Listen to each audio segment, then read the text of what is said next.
আসসালামু আলাইকুম। সংবাদে আপনাদের সবাইকে স্বাগত জানাচ্ছি। আমি ফিরোজ তোহা। শুরুতেই আরবে কেবলস সংবাদ শিরোনাম। এরপর জানিয়ে দেব, পুলিশ বাহিনীর ধ্বংসের নাটের গুরু সাবেক স্বরাষ্ট্রমন্ত্রী আসাদুজ্জামান খান কামাল ধরা খেয়েছে। ভারতে অনুপ্রবেশকারী বাংলাদেশিদের সন্ধানে রাজধানী নয়াদিল্লিতে বিশেষ অভিযান চালাচ্ছে দেশটির পুলিশ। শহরটির কালিন্দিকুঞ্জ এলাকায় সাবেক স্বরাষ্ট্রমন্ত্রী আসাদুজ্জামান খান গ্রেফতার হয়েছে। এবং সর্বশেষ জানিয়ে দেব কিভাবে মা ও মেয়েকে ধর্ষণ করে হত্যা করেছিলেন, কেঁদে কেঁদে রিমান্ডে সব স্বীকার করলেন খাদেম মোবারক। এতক্ষণ শুনছিলেন সংবাদ শিরোনাম, এখন থাকছে বিস্তারিত। গুলি করে মরে একটা, আহত হয় একটা, একটাই যায় স্যার, বাকিটা যায় না।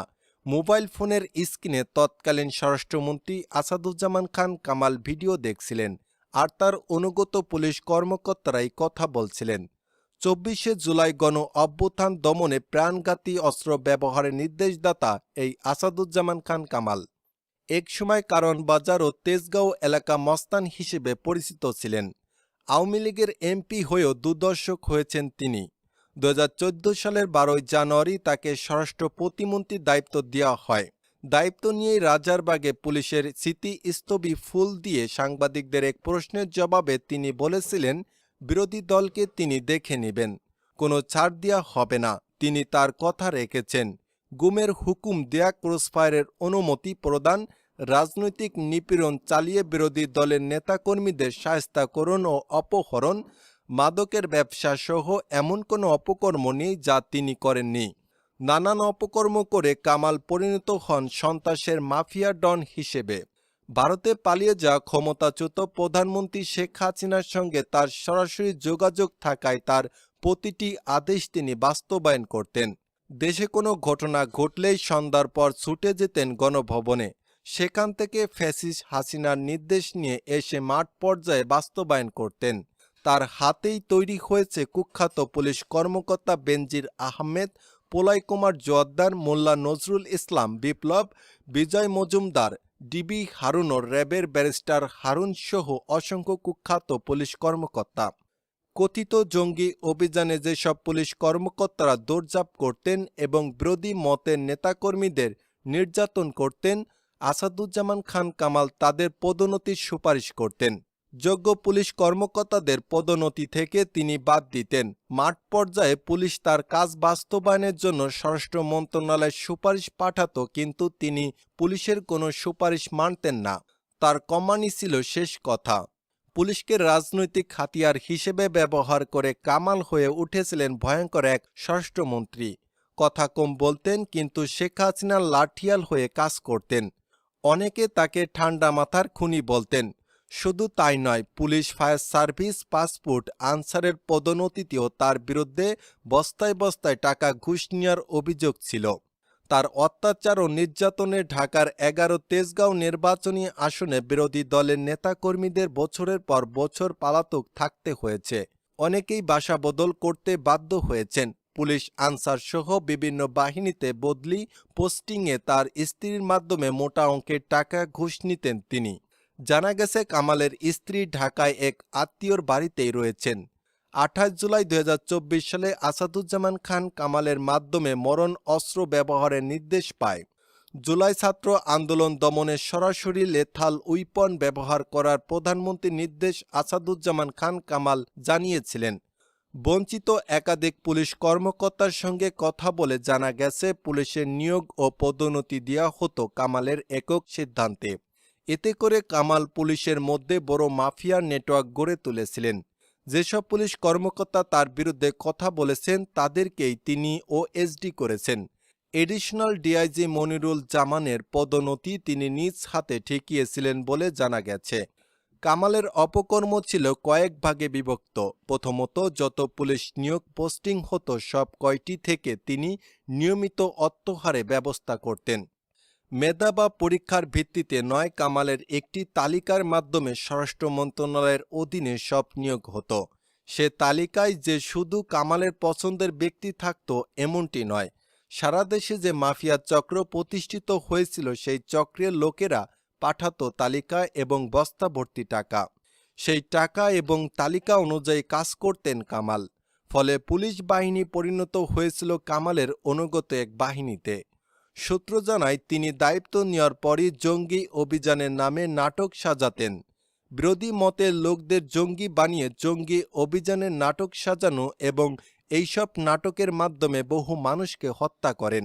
বিএনপির স্থায়ী কমিটির সদস্য সালাউদ্দিন আহমেদকেও গুম করা হয়েছিল কামালের নির্দেশেই। তাকে এ বিষয়ে জিজ্ঞাসা করলে তিনি বলেছিলেন সালাউদ্দিন আত্মগোপনে গেছেন। কামালই হলেন প্রথম স্বরাষ্ট্রমন্ত্রী যিনি গায়েবী মামলা সংস্কৃতি চালু করেছিলেন। গায়েবী মামলায় মরা মানুষকেও তিনি আসামি বানিয়েছিলেন। সূত্র জানায় কামালের আরেকটি বড় অপকর্ম হল তিনি ছাত্রলীগ যুবলীগকে অকাতরে অস্ত্রের লাইসেন্স দিয়েছিলেন।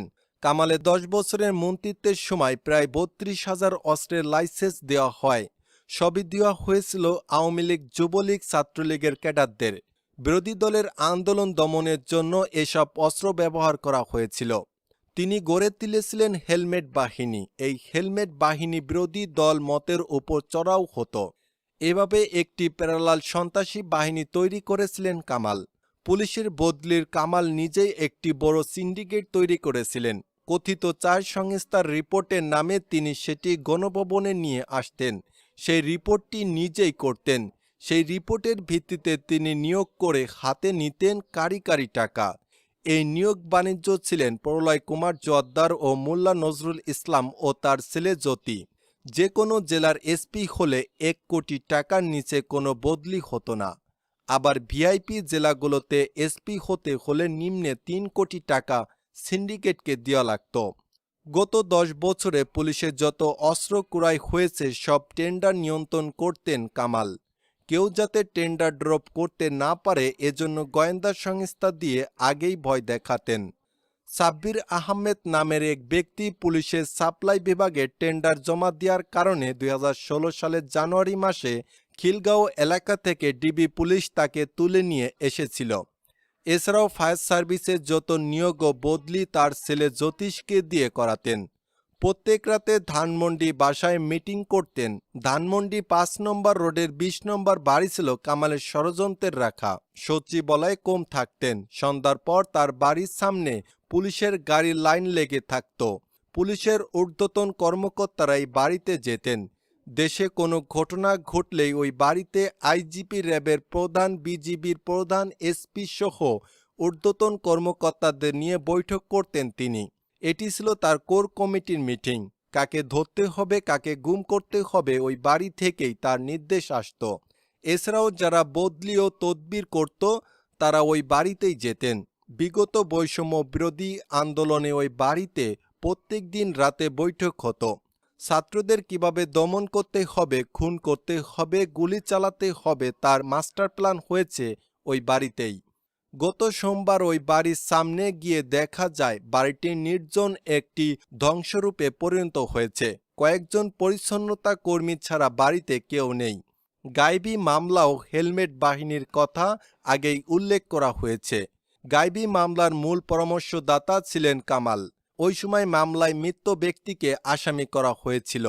বিদেশ থাকে এমন ব্যক্তিকেও আসামি করা হয়েছিল। এই নিয়ে ওই সময় সারা দেশে তোলপাড় সৃষ্টি হয়। বিষয়টি নিয়ে কামালকে সাংবাদিকরা জিজ্ঞাসা করলে তিনি নির্দিষ্ট উত্তর দিতে পারেননি। জানা গেছে 2018 সালের 4 আগস্ট কোঠা সংস্কার আন্দোলন চলাকালীন ধানমন্ডির ছাত্রলীগের হেলমেট বাহিনী সাধারণ ছাত্রদের উপর হামলা চালায়। ওই হামলায় প্রায় 100 জন ছাত্র আহত হন। ওই হেলমেট বাহিনী মূলত ছিল কামালের বাহিনী। ছাত্রলীগ ক্যাডারদের হেলমেট পরিয়ে কামাল রাস্তায় নামিয়েছিলেন। হেলমেট বাহিনীর হামলায় শুধু সাধারণ ছাত্র নয়, সাংবাদিকরাও আহত হয়েছিলেন। এই ঘটনা এখনও বিচার হয়নি। আওয়ামী লীগ সরকারের প্রভাবশালী সাবেক স্বরাষ্ট্রমন্ত্রী আসাদুজ্জামান খান কামালও তার পরিবারের নামে শত কোটি টাকার অবৈধ সম্পদ অর্জনের প্রমাণ পেয়েছে দুর্নীতি দমন কমিশন দুদক। পাশাপাশি সংস্থাটির অনুসন্ধানে আরও 200 কোটি টাকার বেশি মানি লন্ডারিং সংক্রান্ত অপরাধের প্রমাণ পেয়েছে সংস্থাটির অনুসন্ধানটি। সব মিলিয়ে আপাতত 300 কোটি টাকার বেশি দুর্নীতির প্রমাণ মিলেছে নিজ ও পরিবারের সদস্যদের নামে, বেনামে। 100 কোটি টাকারও বেশি স্থাবর অস্থাবর সম্পদের প্রমাণ পাওয়া গেছে, যার মধ্যে ব্যাংকের নগদ তথ্য, ঢাকায় ফ্ল্যাট ও জমি রয়েছে। অনুসন্ধানে তাদের ব্যাংক হিসেবে 100 কোটি টাকার বেশি অর্থের সন্ধান মিলেছে। এছাড়াও তার এপিএস মনিরের বিরুদ্ধে প্রায় 20 কোটি টাকার অবৈধ সম্পদের প্রমাণ মিলেছে। দুদক জানতে পেরেছে 2022 সালে 30 জুন গাজীপুর মেট্রোপলিটন পুলিশের কমিশনার হিসেবে নিয়োগ পান ডিআইজি মোল্লা নজরুল ইসলাম। 5 কোটি টাকার বিনিময়ে মোল্লা নজরুলকে গাজীপুরের কমিশনার হিসেবে প্রদান করা হয়।